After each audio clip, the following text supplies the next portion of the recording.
4 महीने बीत चुके थे, बल्कि 10 दिन ऊपर हो गए थे, किंतु बड़े भैया की ओर से अभी तक कोई खबर नहीं आई थी कि वह पापा को लेने कब आएंगे।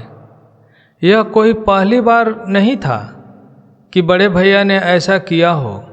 हर बार उनका ऐसा ही रवैया रहता था। जब भी पापा को रखने की उनकी बारी आती है, वह समस्याओं से गुजरने लगते हैं। कभी भाभी की तबीयत खराब हो जाती है, कभी ऑफिस का काम बढ़ जाता है और उसकी छुट्टी कैंसिल हो जाती है। विवश होकर मुझे ही पापा को छोड़ने मुंबई जाना पड़ता है। हमेशा की तरह इस बार भी पापा की जाने की इच्छा नहीं थी, किंतु मैंने इस ओर ध्यान नहीं दिया और उनका वह अपना मुंबई का रिजर्वेशन करवा लिया। दिल्ली मुंबई राजधानी एक्सप्रेस अपने टाइम पर थी। सेकंड एसी की निचली बर्थ पर पापा को बैठाकर सामने के बर्थ पर मैं भी बैठ गया। साथ वाली सीट पर एक सज्जन पहले से विराजमान थे, बाकी बर्थ खाली थी। कुछ ही देर में ट्रेन चल पड़ी।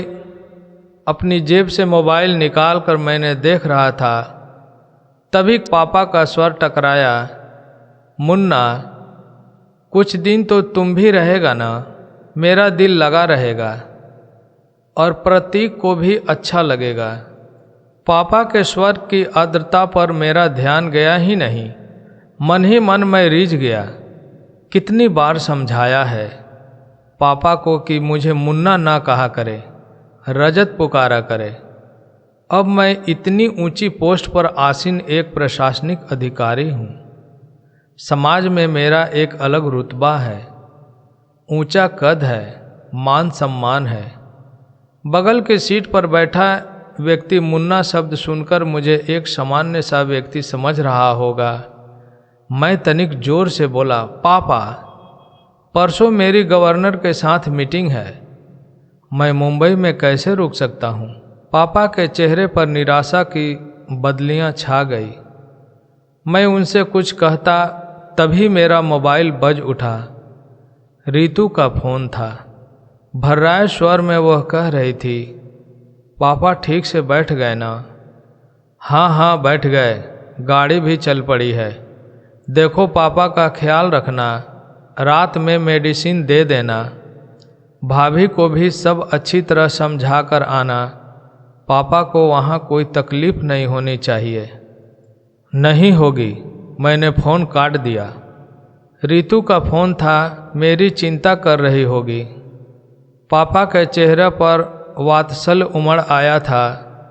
रात में खाना खाकर पापा सो गए। थोड़ी देर में गाड़ी कोटा स्टेशन पर रुकी और यात्रियों के शोरगुल से हड़कंप सा मच गया। तभी कंपार्टमेंट का दरवाज़ा खोलकर जो व्यक्ति अंदर आया, उसे देखकर मुझे बेहद आश्चर्य हुआ। मैं तो सोच भी नहीं सकता था कि रामाशंकर से इस तरह ट्रेन में मुलाकात होगी। एक समय रामाशंकर मेरी पड़ोसी और सहपाठी था। हम दोनों के बीच मित्रता कम और नंबरों को लेकर प्रतिस्पर्धा अधिक रहती थी। हम दोनों ही मेहनती और बुद्धिमान थे, किंतु न जाने क्या बात थी कि मैं कितना भी परिश्रम क्यों न कर लूं, बाजी सदैव रामाशंकर के हाथ लगती थी। शायद मेरी ही एकाग्रता में कमी थी। कुछ समय पश्चात पापा ने शहर के पॉश एरिया में मकान बनवा लिया। मैंने कॉलेज चेंज कर लिया और इस तरह रामाशंकर और मेरा साथ छूट गया। 2 माह पूर्व एक सुबह मैं अपने ऑफिस पहुंचा। कॉरिडोर में मुझसे मिलने के लिए काफ़ी लोग बैठे थे। बिना उनकी ओर नज़र उठाए मैं अपनी केबिन की ओर बढ़ रहा था।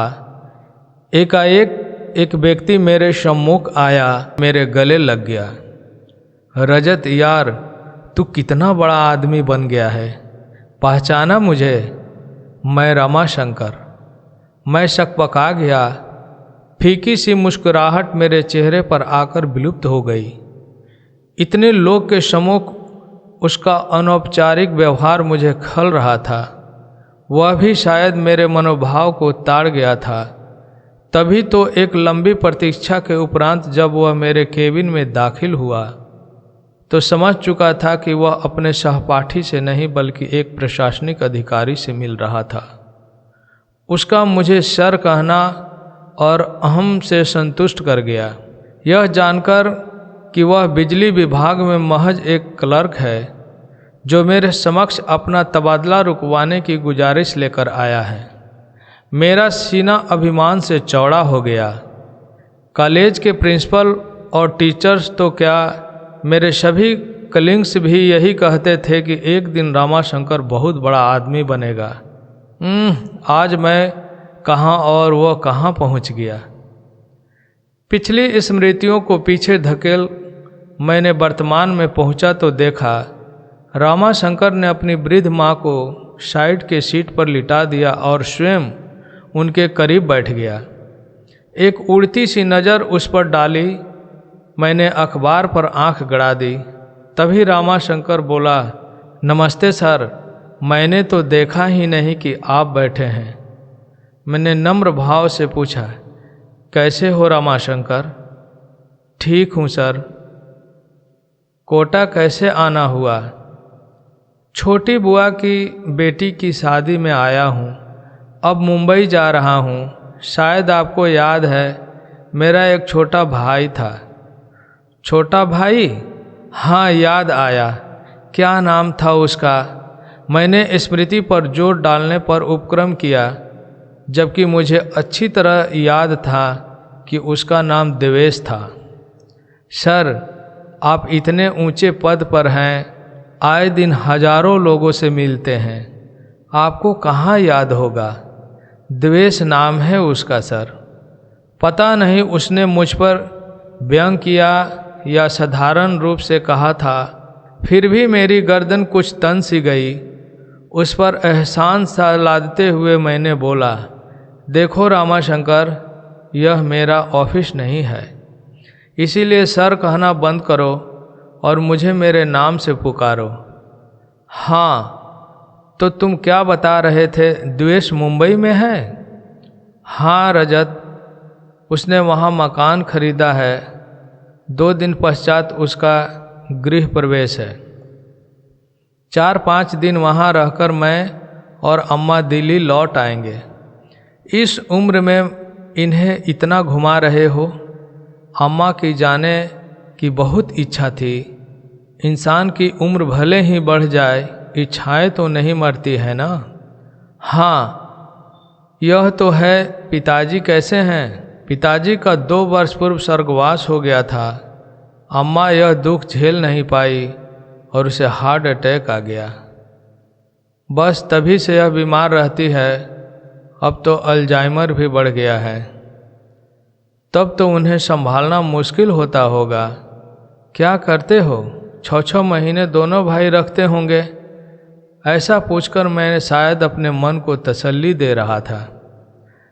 आशा के विपरीत रामाशंकर बोला, नहीं नहीं, मैं तो ऐसा सोच भी नहीं सकता। अम्मा शुरू से दिल्ली में रही है, उनका कहीं और मन लगना मुश्किल है। मैं नहीं चाहता इस उम्र में उनकी स्थिति पेंडुलम जैसी हो जाए, कभी इधर तो कभी उधर। कितनी पीड़ा होगी उन्हें यह देखकर कि पिताजी के जाते ही उनका कोई घर पर ही नहीं रहा, वह हम पर बोझ है। मैं मुस्कुराया। रामाशंकर, इंसान को थोड़ा व्यवहारिक भी होना चाहिए। जीवन में सिर्फ भावुकता से काम नहीं चलता है। अक्सर इंसान दायित्व उठाते उठाते थक जाता है और तब यह विचार मन को उद्वेलित करने लगता है कि अकेले हम ही क्यों माँ बाप की सेवा करें, दूसरा क्यों न करे। पता नहीं रजत, मैं जरा पुराने विचारों का इंसान हूँ। मेरा तो यह मानना है कि हर इंसान की करनी उसके साथ है। कोई भी काम मुश्किल तभी लगता है जब उसे बोझ समझकर किया जाए। माँ बाप क्या कभी अपने बच्चों को बोझ समझते हैं? आधे अधूरे कर्तव्यों को कभी आस्था नहीं होती रजत, मात्र औपचारिकता होती है। और सबसे बड़ी बात, जाने अनजाने हमारे कर्म ही तो संस्कार बनकर हमारे बच्चों के द्वारा हमारे सम्मुख आते हैं। समय रहते यह छोटी सी बात इंसान को समझ में आ जाए तो उसका बुढ़ापा भी संवर जाए। मुझे ऐसा लगा मानो रामाशंकर ने मेरे मुंह पर तमाचा जड़ दिया हो। मैं निशब्द मौन सोने का उपक्रम करने लगा, किंतु नींद मेरी आंखों से अब कोसों दूर हो चुकी थी। रामाशंकर की बातें मेरे दिलो दिमाग में हथौड़े बरसा रही थी। इतने वर्षों से वंचित किया हुआ अभिमान पल भर में चूर चूर हो गया था। प्रशासनिक परीक्षा की तैयारी के लिए इतनी मोटी मोटी किताबें पढ़ता रहा, किंतु पापा के मन की संवेदनाओं को, उनके हृदय की पीड़ा को नहीं पढ़ सका। क्या इतना बड़ा मुकाम मैंने सिर्फ अपनी मेहनत के बल पर पाया है? नहीं, इसके पीछे मम्मी पापा के वर्षों की तपस्या निश्चित है।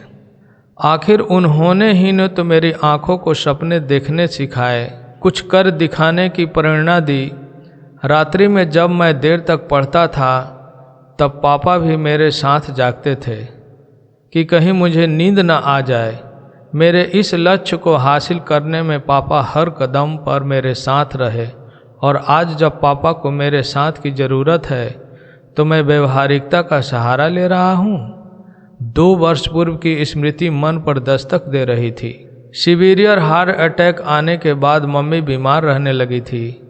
एक शाम ऑफिस से लौटकर मैं पापा मम्मी के बेडरूम में जा रहा था, तभी अंदर से आती आवाज़ मेरे पांव ठिठक गए। मम्मी पापा से कह रही थी, इस दुनिया में जो आया है वह जाएगा भी, कोई पहले तो कोई बाद में। सच्चाई से मुंह मोड़ना चाह रहे हो। मैं क्या करूं पूजा, तुम्हारे बिना अपने अस्तित्व की कल्पना मेरे लिए कठिन है। कभी सोचता हूँ तुमने कि तुम्हारे बाद मेरा क्या होगा। पापा का कंठ अवरुद्ध हो गया था, किंतु मम्मी तनिक भी विचलित नहीं हुई और शांत स्वर में बोली, आपकी तरफ से तो मेरी पूरी तरह से निश्चित हूँ। रजत और ऋतु आपका बहुत ख्याल रखेंगे। यह एक माँ के अंतर मन की आवाज़ है, उसका विश्वास है जो कभी गलत नहीं हो सकता। इस घटना के 5 दिन बाद ही मम्मी चली गई थी। कितने टूट गए थे पापा, बिल्कुल अकेले पड़ गए थे। उनके अकेलेपन की पीड़ा को मुझसे अधिक मेरी पत्नी ऋतु ने समझा।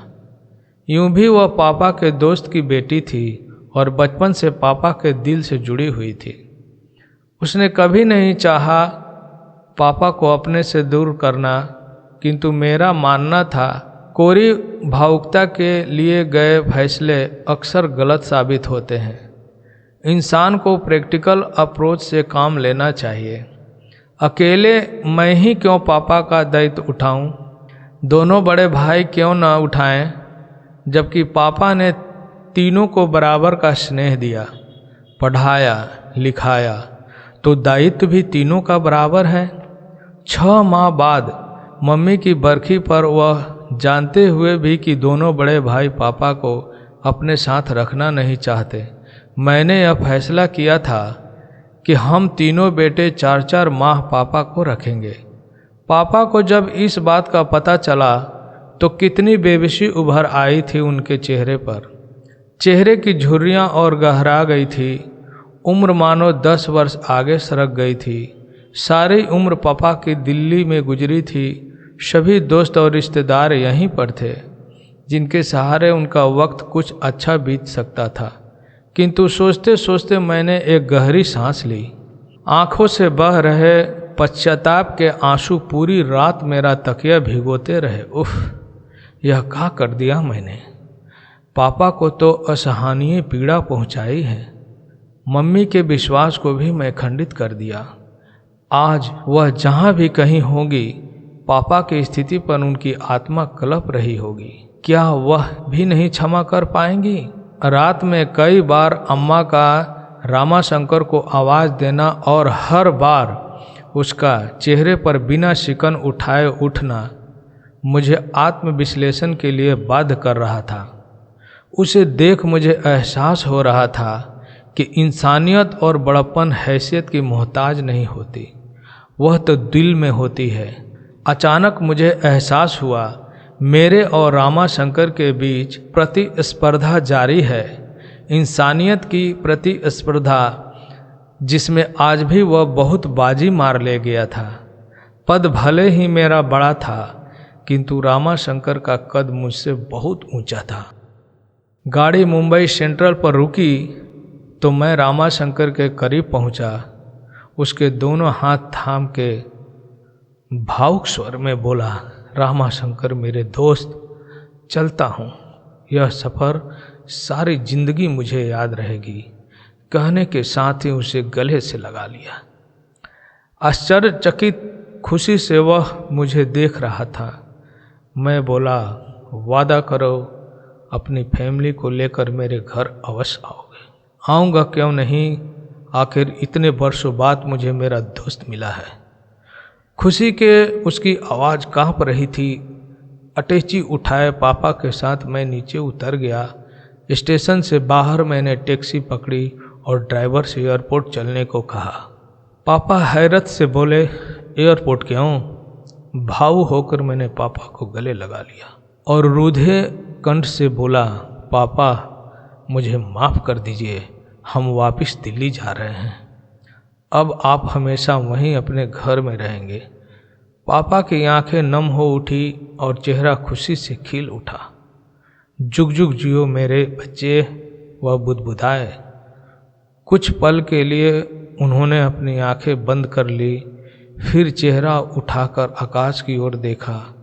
मुझे ऐसा लगा मानो वह मम्मी से कह रहे हों, देर से ही सही तुम्हारा विश्वास सही निकला।